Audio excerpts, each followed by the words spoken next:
sebisa mungkin gitu ya. Jadi semoga ini menjadi bukti-bukti bahwa Allah menginginkan kebaikan kepada diri kita. Yang terakhir, ya sebagaimana juga saya pernah sampaikan bahwa mayuridillahu bihi khairan yusib gitu. Jadi Allah kalau menginginkan kebaikan kepada hambanya itu, Allah juga kadang memberikan ujian, musibah. Jadi ternyata musibah, ujian itu bukan identik selalu dengan kemurkaan, tetapi ada sebagian orang-orang yang diuji oleh Allah Subhanahu wa taala dengan tujuan ingin menghapus dosanya, kemudian mengangkat derajatnya, kemudian dia bisa sabar dengan ujian tersebut, kemudian dia menjadi kekasih-kekasih Allah dan lain sebagainya. Jadi yang paling utama adalah dalam menghadapi seperti ini kita bersabar, kemudian husnuzon dengan Allah, ya berbaik sangka dengan Allah, karena segala sesuatu yang ditetapkan oleh Allah itu sudah pasti baik gitu ya, cuma bagaimana kita menanggapinya. Mungkin itu sedikit yang bisa saya sampaikan ya. Semoga ini bermanfaat terutama buat saya pribadi dan pada asatis ya, dan para guru semua. Aku qauli hadza wa astaghfirullah li wa lakum. Wassalamualaikum warahmatullahi wabarakatuh. Waalaikumsalam warahmatullahi wabarakatuh. Ya, jadi ini tadi saya mute siapa ya? Ustadz Selamat udah unmute ya. Jadi kalau yang ingin berbicara silahkan di unmute, bisa mikrofonnya bekerja lagi. Kalau nggak berbicara silahkan di mute. Mute itu dibisukan ya. Bisu artinya kalaupun kita ngomong nggak akan kedengeran. Ya itu tadi syukran jazila, syukran katsiran untuk Ustadz Sabik yang sudah menyampaikan tausiah singkat. Soalnya beliau punya acara. Ada yang ingin menanggapi atau ingin memberikan tausiah lagi? Biasanya ada 2 tausiah ya. 1 kultum, 1 tausiah dari Ustadz Sabik. Ada yang pengen memberikan tausiah atau kultum? Ustadz Sambodo monitor.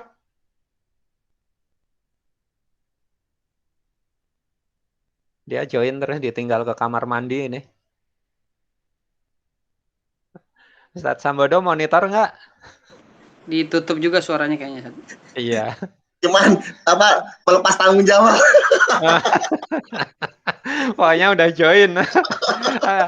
Tapi itu kalau di sekolah itu kan harus pakai kamera supaya nggak dikerjain sama muridnya. Ini dia join terus ditinggal ngurus kambing ini. Oke, ada yang mau diskusi, ada yang mau memberikan tausiah? Ya kalau tadi saya mau tanya itu Ustadz. Ya yang kita biasa sering dengar itu hadisnya kan man yuridillahu bi khairin ya, yufaqihu fiddin. Bihi khairan. Ya, bi khairan yufaqihu fiddin. Jadi cuma 1. Nah, ini bagus juga nih ada hadis-hadis yang lain untuk melengkapi gitu. Karena kadang-kadang bingung, ini tandanya kita faqih itu apa gitu. Makanya dengan tadi Ustadz kan kita jadi tahu kalau faqih itu berarti dia mengamalkan ilmu yang dia dapatkan. Ada yang dia mengaji, dia profesor, ahli, disertasinya bagus, tesisnya bagus, tapi nggak pernah beramal gitu. Ustadz. Jadi syukron ini ada tambahan ya untuk melengkapi yang kita selama ini nggak tahu, hanya yufaqihu fiddin aja. Jadi kita nggak tahu sebenarnya ketika kita udah dapat fakih itu ketika apa gitu, Ustaz. Makasih Ustaz. Bisa diulang Ustaz hadisnya tadi? Idza aradallahu bihi idza aradallahu bi abdin khairan ista'malahu. Nanti lanjutannya faqila, kemudian para sahabat bertanya, kaifa yasta'miluhu ya Rasulullah gitu. Bagaimana kemudian caranya? Sebenarnya istakmala ini kalau dalam bahasa Arab, kalau kita sering mendengar misalnya ada air mustakmal gitu ya, air yang sudah digunakan. Istakmal itu maknanya banyak sebenarnya. Kalau kita cari dalam kamus ya, istakmala berarti misalnya menggunakannya. Misalnya saya ana astamilu al-qalansuah, gitu, saya memakai peci. Ana astamilu an-na'al, berarti astamilu itu bermakna juga istakdama, menggunakan, memakai. Tetapi makna istakmala juga ja'alahu amilan, ya Allah menjadikan dia orang yang gemar beramal, gitu, beramal soleh. Makanya di situ sahabat ingin memperjelas kaifa yastamilu, bagaimana kemudian caranya, gitu. Makanya Rasulullah menjawab faqala yuwafiquhu li amalin shalih qoblal maut. Ada riwayat lain yuwafiquhu li amalin shalih hatta yaqbidallahu, gitu ya. Jadi Allah memberikan maksudnya ya kalau bahasa bebasnya ya, yuwafiquhu kan taufik ya. Nah, jadi kalau bahasa bebasnya Allah menyibukkan hambanya dengan amal-amal soleh sebelum qoblal maut, sebelum mati, maksudnya sebelum nyawanya dicabut. Atau dalam riwayat lain ada versinya agak berbeda gitu, hatta yaqbidullah gitu. Itu riwayatnya. Kalau nggak salah Tirmizi ya. Hadis Tirmizi kalau nggak salah. Wallahu a'lam bishawab.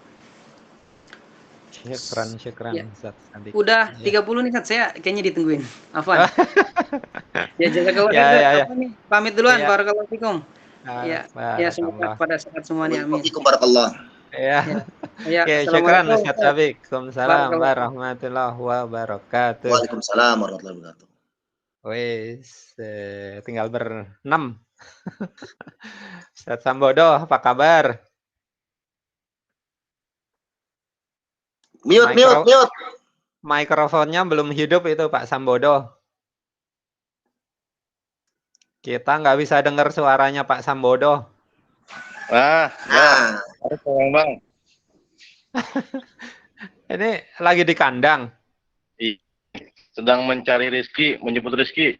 Masya Allah. Alhamdulillah, Patri udah pesan 1, Pak Bambang 1, tinggal Pak Prengki dong nih.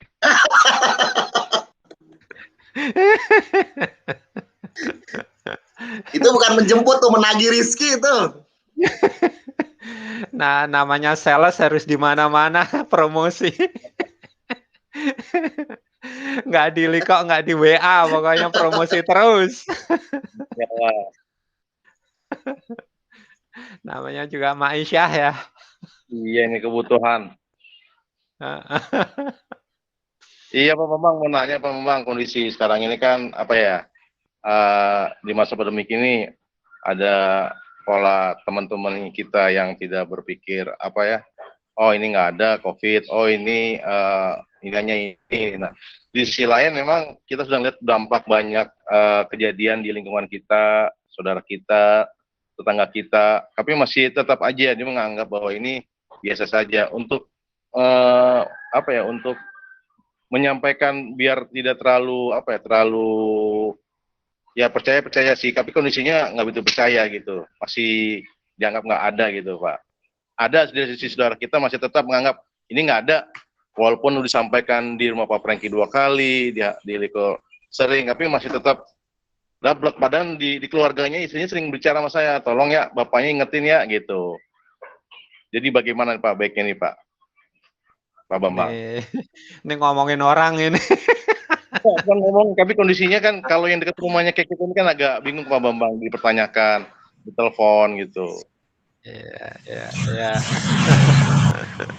Ya, gimana? Saya MC, kalau MC nggak boleh jawab ini. MC cuman TikTok, cuman ngarahin aja. Oh, yaudah Pak ini aja, Patri, monggo. Lagi dipandang. MC TikTok aja lah. Mengarahkan. Ustaz Fri mau menjawab?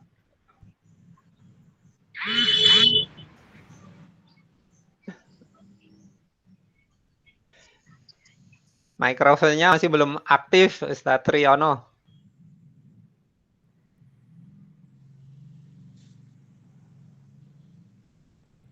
Siapa nih yang mau menjawab? Ustaz Triyono ditunggu.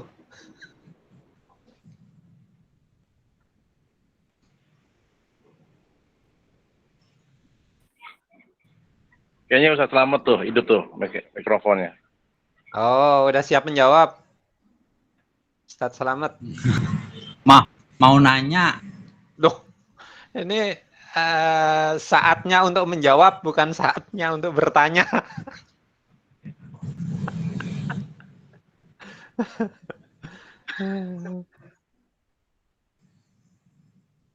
Iya, kalau saya sih waktu di di masjid yang ngomongnya kita umatan wasaton. Umatan wasaton itu kan berada di tengah, artinya kita tidak ekstrim kiri, tidak ekstrim kanan. Yang ekstrim kiri misalnya kita sangat-sangat takut kepada COVID ya, sampai keluar pun nggak berani. Itu saudara saya juga gitu. Begitu dia keluar ke toko beli apa, pulang udah langsung mandi, semua bajunya dicuci. Kayak apa ya?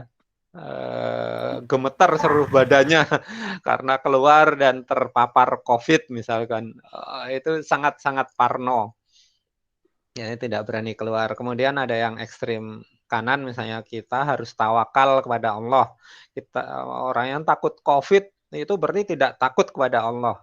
Ya itu juga ekstrim kanan. Saya rasa juga tidak seperti itu. Kita kalau menurut pengalaman sih COVID itu ada.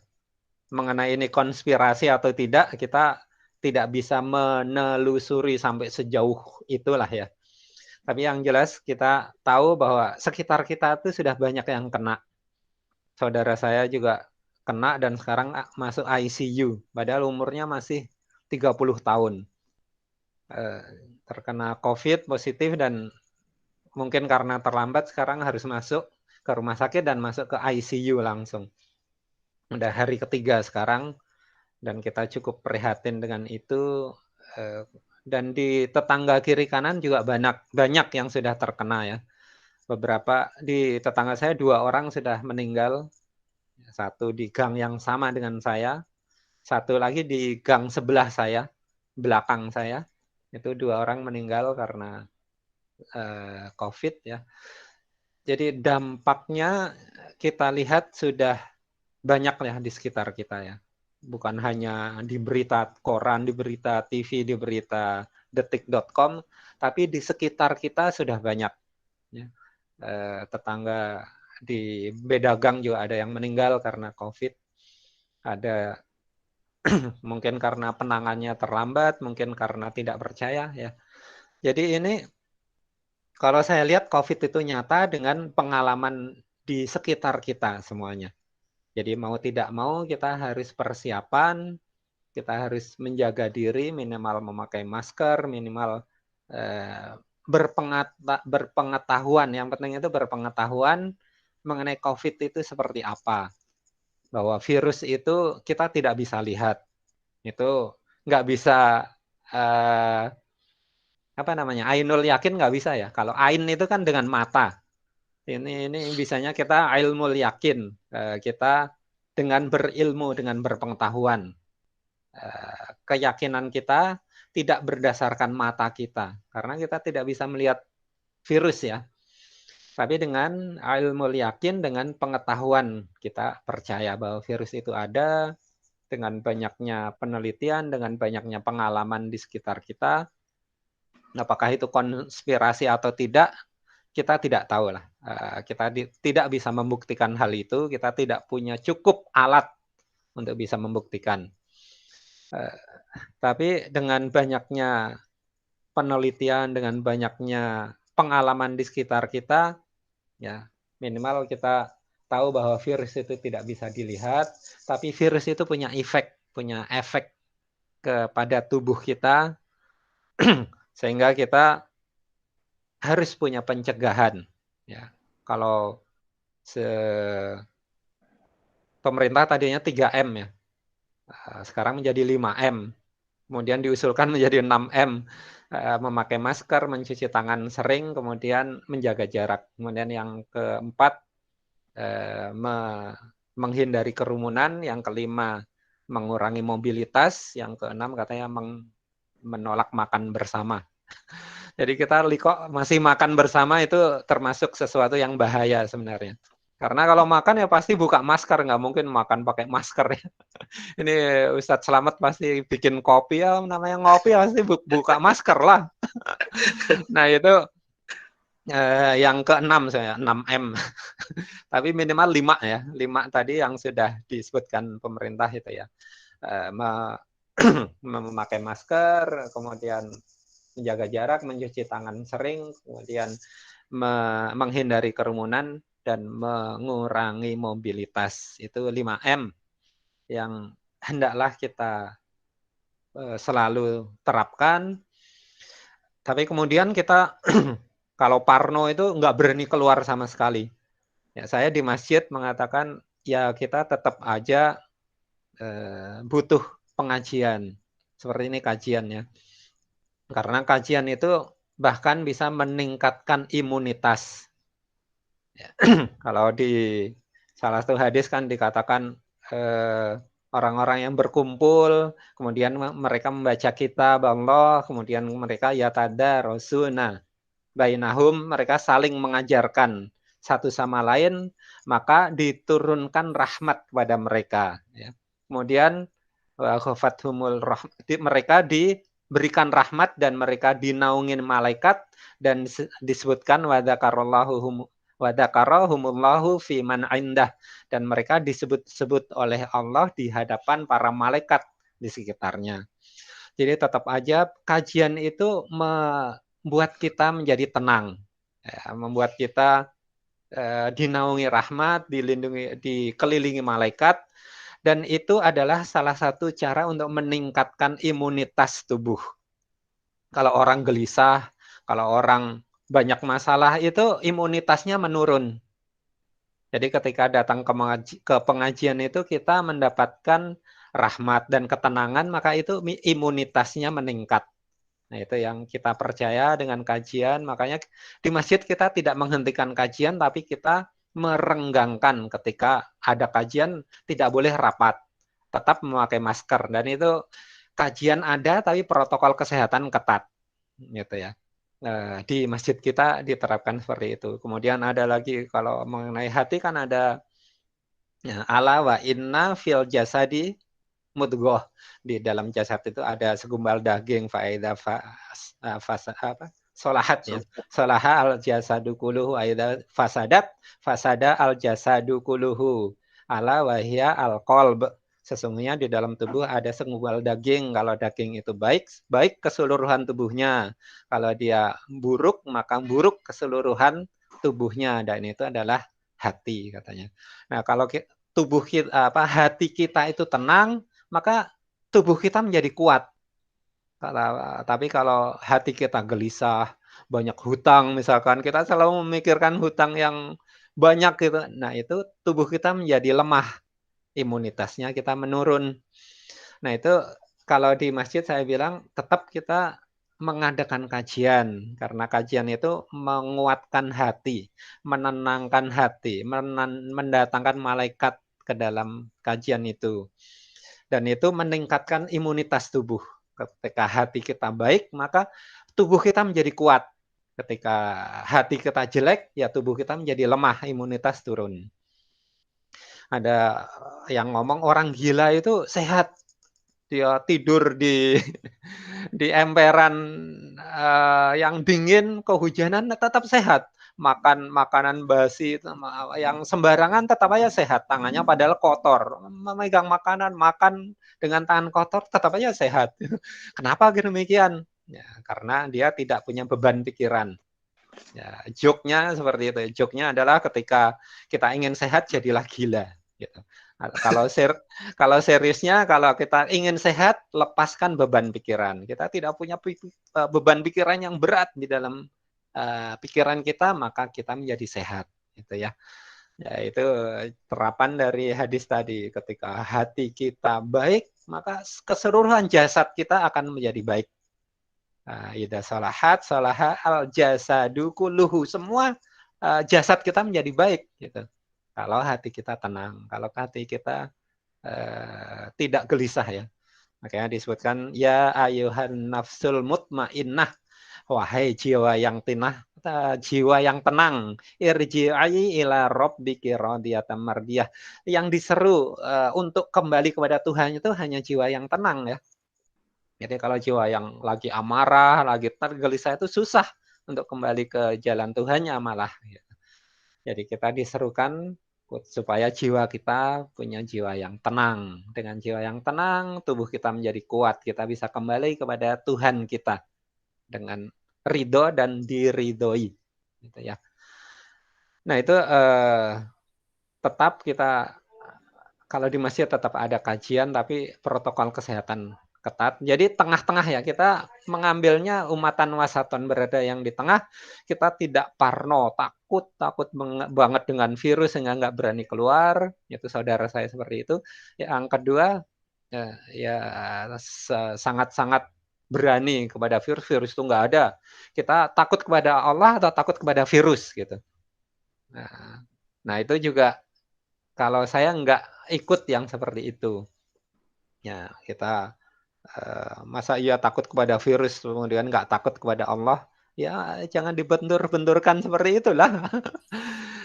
Kita berada di tengah, kita tetap melihat bahwa virus itu ada, udah banyak korban di sekitar kita, baik yang sakit kemudian bisa sembuh, ataupun yang sakit kemudian sampai meninggal juga kita sudah banyak melihat contohnya di sekitar kita, bukan hanya berita di detik.com, bukan hanya berita di TV, tapi pengalaman itu ada di sekitar kita ya. Jadi kita tidak mengabaikan protokol kesehatan, kita tetap seperti itu, dan kita juga tidak parno ya.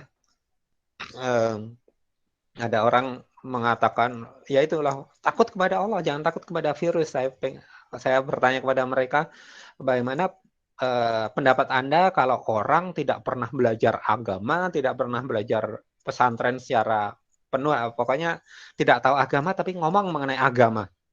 Jadi dia mengatakan, ya itu nggak boleh, itu bisa-bisa menyesatkan orang. Kemudian saya tanya ke dia, bagaimana pendapat Anda kalau orang yang nggak pernah belajar kesehatan ngomong mengenai kesehatan? Dia diem. Sama aja, itu juga menyesatkan gitu. Orang nggak pernah belajar kedokteran tapi ngomong banyak mengenai kesehatan, itu sama juga, itu juga menyesatkan orang lain. Jadi ketika kita tidak pernah belajar kedokteran, ya kita dengar dokter yang mengatakan itu seperti apa gitu. Orang-orang kesehatan mengatakan seperti apa. Ya kita nggak belajar kedokteran, masa kita berani ngomong banyak mengenai kedokteran. Sama juga seperti itu. Orang nggak tahu bangunan, nggak pernah belajar bangunan, tapi ngomong banyak mengenai bangunan. Ya sama aja, menyesatkan orang itu. Ya. Jadi kalau saya sih berada di tengah, umatan wasaton ya. Tidak takut parno kepada virus dan tidak sangat berani kepada virus, bahwa kita nggak pakai masker, kita makan bersama kemana-mana. Itu juga sebenarnya menyalahi protokol kesehatan. Seperti itu Ustadz Sambodo. Ini yang lain Ustadz, saya banyak ngomong. MC nggak boleh banyak ngomong. Ustadz Triyono silakan kalau mau menambahkan. Ya, syukran Pak Bambang. Jazakumullah khairan. Yang lain Ustadz Rengge mau nambah atau Ustadz Triyono? Ustadz Selamat juga diem aja nih. Tadi pertanyaannya apa ya? Saya tadi mati tuh. Apa Ustadz Sambodo? Pertanyaannya apa tadi? Pertanyaannya masalah saudara antum itu ya. Antum. Ya, imam besar. Saudara antum yang imam besar itu yang di atas Pak Sari. Kenapa Pak Sari, kenapa? Ya, biasalah, masih apa ya? Masih seperti itulah, cuman aneh pernah ketemu dengan istrinya sih masukan, kondisi hatinya nasehatin kayak ya jam terbang ngajinya jangan terlalu padat, terus kondisinya lagi begini, terus ya dia punya penyakit biasa, penyakit bawaan, asal jarang makan tuh langsung mah gitu. Oh. Tapi mahnya cuma pagi, bukan malam. Kalau malam kan mah. Itu mahnya Sambodo itu. Makanya ada adiknya si Fawas. Gak apa-apa, halal. Ya kan mungkin Pak Sambodo tadi belum masuk ya pas lagi kita bertiga sama Pak Ustadz Sabik. Ya. Nah, Tadi jadi ada pemesanan ya online. jadi pemahaman seseorang itu nggak gampang diarahkan atau dilawan atau disadarkan. Kalau sudah suatu pemahaman ya memang seperti itu. Jadi harus tasamuh, harus kita lapang dada. Karena yang seperti Ustadz Asari itu kan ada juga di masjidnya Pak Bambang. Ada yang nggak mau pakai masker ketika sholat. Pemahamannya karena memang nggak boleh menutup hidung dan mulut seperti itu. Makanya harus kita ya saling menghargai pendapat dan pemahaman seseorang. Ya mungkin kita cari jalan keluarnya. Makanya usul saya kan dipisahkan aja yang saf yang punya pemahaman tidak pakai masker dengan saf yang punya pemahaman boleh pakai masker ketika sholat. Seperti itu. Nah kalau COVID sendiri, kalau Pak Bambang baru ilmal yakin, kalau saya kan udah hakul yakin, emang udah ngerasain kan. Jadi yang perlu diberikan informasi kepada saudara-saudara kita itu kita menghindari tertular. Tetapi ketika sudah tertular, kita harus berusaha untuk tadi ada berusaha menghindari, ya kan? Lalu ada berusaha untuk mengobati. Dan yang paling penting bukan obat secara medis seperti kayak yang kita lihat atau husnul khindi gitu kan. Tapi sebenarnya manusia itu diberikan anugerah untuk bisa melawan dengan natural, dengan alamiah. Jadi setiap tubuh manusia itu bisa melawan penyakit secara alamiah. Nah, yang terkadang itu kan contohnya yang banyak yang saudara kita yang meninggal itu ketika nafsu makannya turun, tidak mau makan. Akhirnya tidak bisa diselamatkan. Seperti itu. Jadi intinya kalau terkena, kalau sudah ikhtiar menghindari dan ternyata tetap terkena, itu nggak usah menyesali diri, nggak usah menyalahkan siapa-siapa, ya udah tinggal konsentrasi untuk menyembuhkan. Dan cara yang pertama yaitu dia bisa berusaha hidup sehat. Hidup sehat itu ya makan yang teratur, mengasupkan vitamin dari natural seperti berjemur ya lebih daripada biasanya. Kalau biasanya kita nggak pernah kena sinar matahari secara langsung, ini ketika kita terkena COVID kita harus terkena matahari secara langsung. Ketika kita sehari-harinya makan bukan 4 sehat 5 sempurna, ketika kita kena COVID kita harus berusaha untuk 4 sehat 5 sempurna. Seperti itu basicnya, dan dengan ditambah mungkin vitamin, husnul khindi, bekam atau segala macam yang sifatnya tambahan. Tapi yang paling esensi biasanya saudara-saudara kita yang meninggal itu dia tidak mau makan sama sekali, jadi turun kondisi badannya, imunnya nggak kuat melawan penyakitnya seperti itu. Jadi tenang, nggak usah takut. Yang penting tadi ilmu-ilmunya sudah dipahami.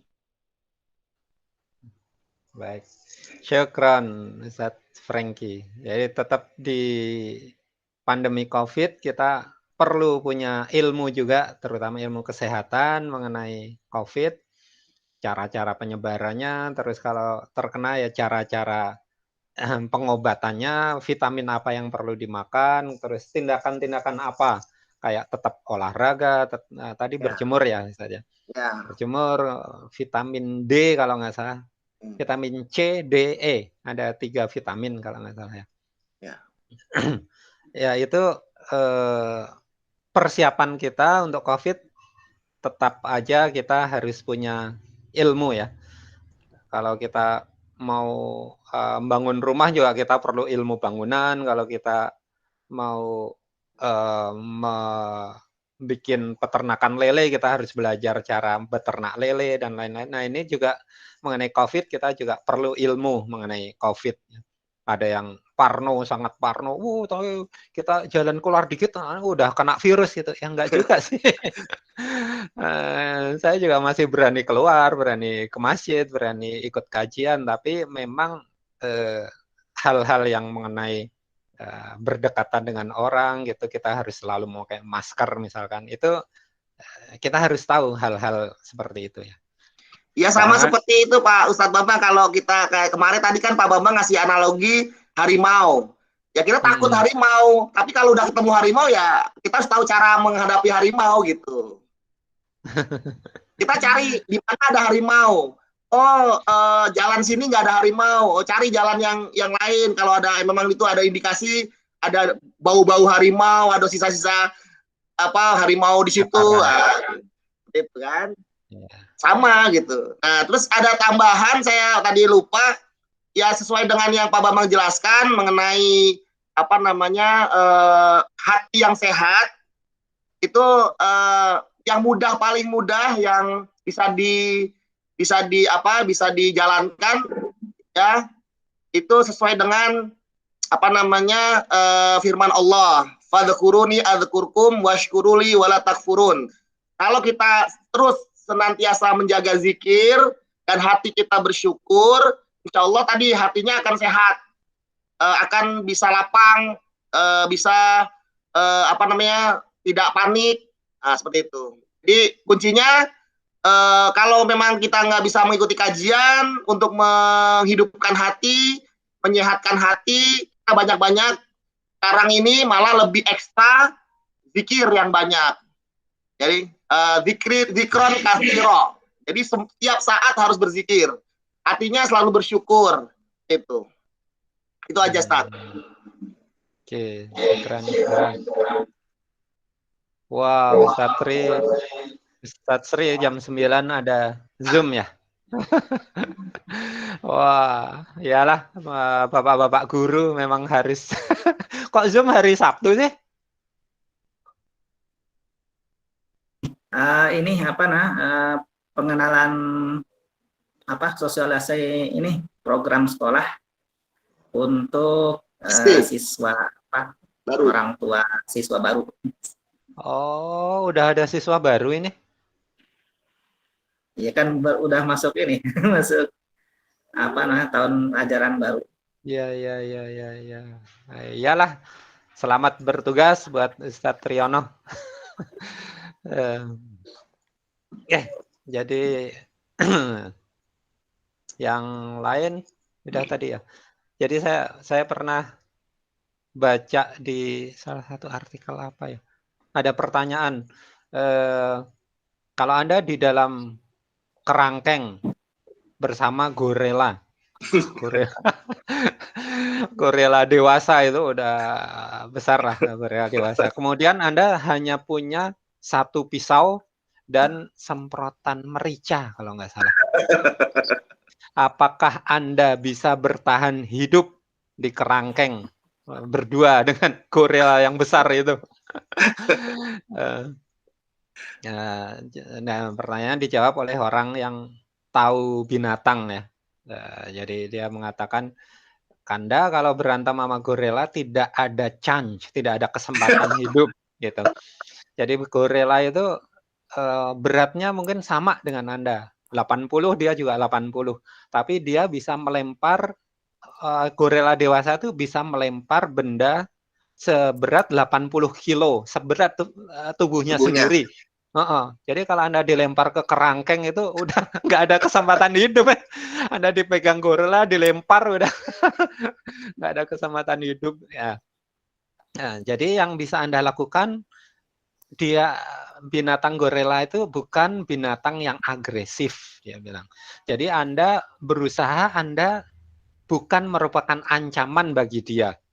Udah pokoknya Anda berada di pojok, paling pojok dari kerangkeng, gulung diri Anda jadi lingkaran yang paling kecil, sekecil sekecil apapun yang bisa Anda lakukan, terus jangan bikin gerakan yang mendadak.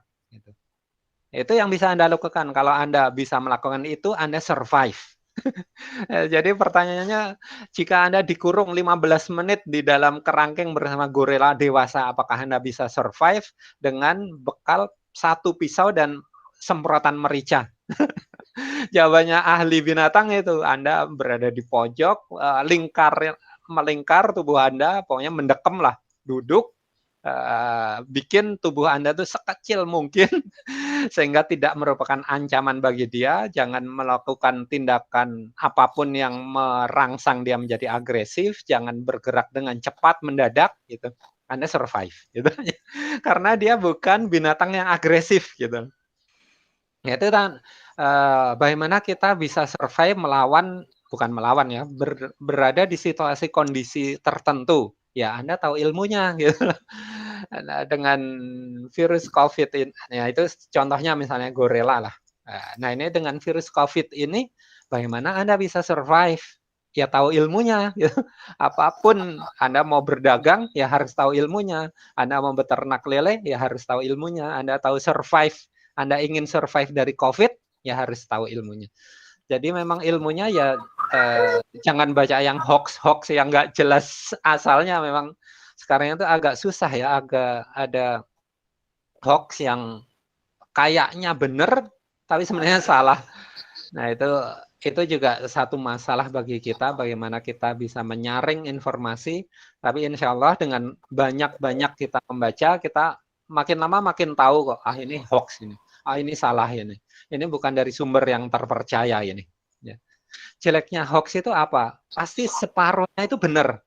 Baru kemudian seperempatnya salah. Nah, kita percaya pada seperempatnya itu. Contohnya seperti banyak artikel kesehatan sekarang hoax ya. Ketika kita makan udang misalnya, udang itu mengandung unsur apa? AN2O3. Kemudian setelah itu kita makan coklat. Wah, itu bahaya itu. Teman saya meninggal karena makan udang, kemudian dia makan coklat. Karena coklat itu mengandung ini sehingga dari udang ANO3 menjadi ANO5 gitu. Nah, kita nggak tahu ilmunya kan.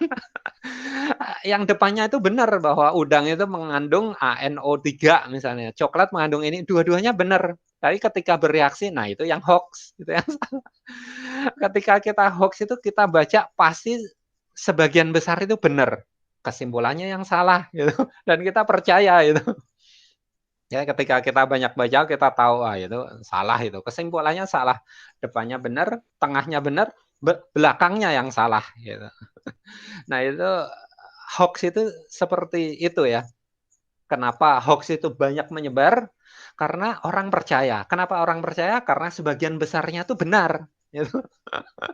Hanya sebagian kecil yang bawahnya itu salah. Nah, itu yang salah itu ternyata kita percayai. Ya, gitu ya. Tapi insya Allah dengan banyak membaca kita tahu kok, ini ternyata depannya benar, belakangnya tengahnya benar, belakangnya salah. Gitu kita bisa menilai lah. Lama-lama kita bisa menilai ya. Nah, ini ilmu-ilmu mengenai COVID juga pertama kita harus mengilmui, yang kedua kita harus mengilmui yang benar.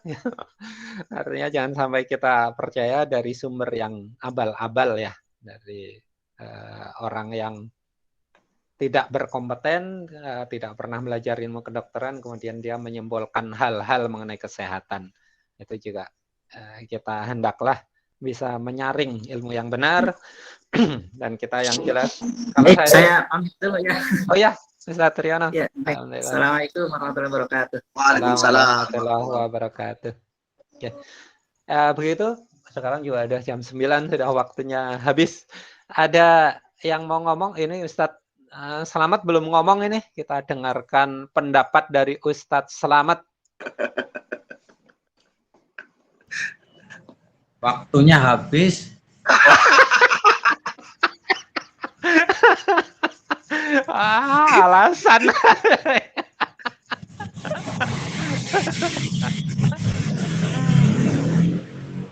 Oke, kalau nggak ada lagi kita cukupkan sekian. Liqa kita alhamdulillah minimal kita sudah bisa bertemu, saling menguatkan keimanan kita, saling meningkatkan imunitas kita. Jadi ini juga kompromi ya. Ada yang Ustadz Sabik nggak berani datang karena dia barusan terpapar. Ibu mertuanya meninggal karena COVID dan dia barusan ke sana. Kemudian neneknya sekarang juga terkena dan beliau takut kalaupun saya tidak ada gejala tapi takut menjadi carrier, menjadi pembawa ya. Jadi beliau tidak atau belum berani untuk berkumpul. Nah ini kompromi ya, kita kumpul ketemu tapi lewat online. Ya, demikian cukup kita tutup dengan wajah hamdalah alhamdulillahirrabbilalamin subhanakallahumma wa bihamdika asyhadu an la ilaha illa anta astaghfiruka wa atubu ilaik. Assalamualaikum warahmatullahi wabarakatuh. Waalaikumsalam warahmatullahi wabarakatuh.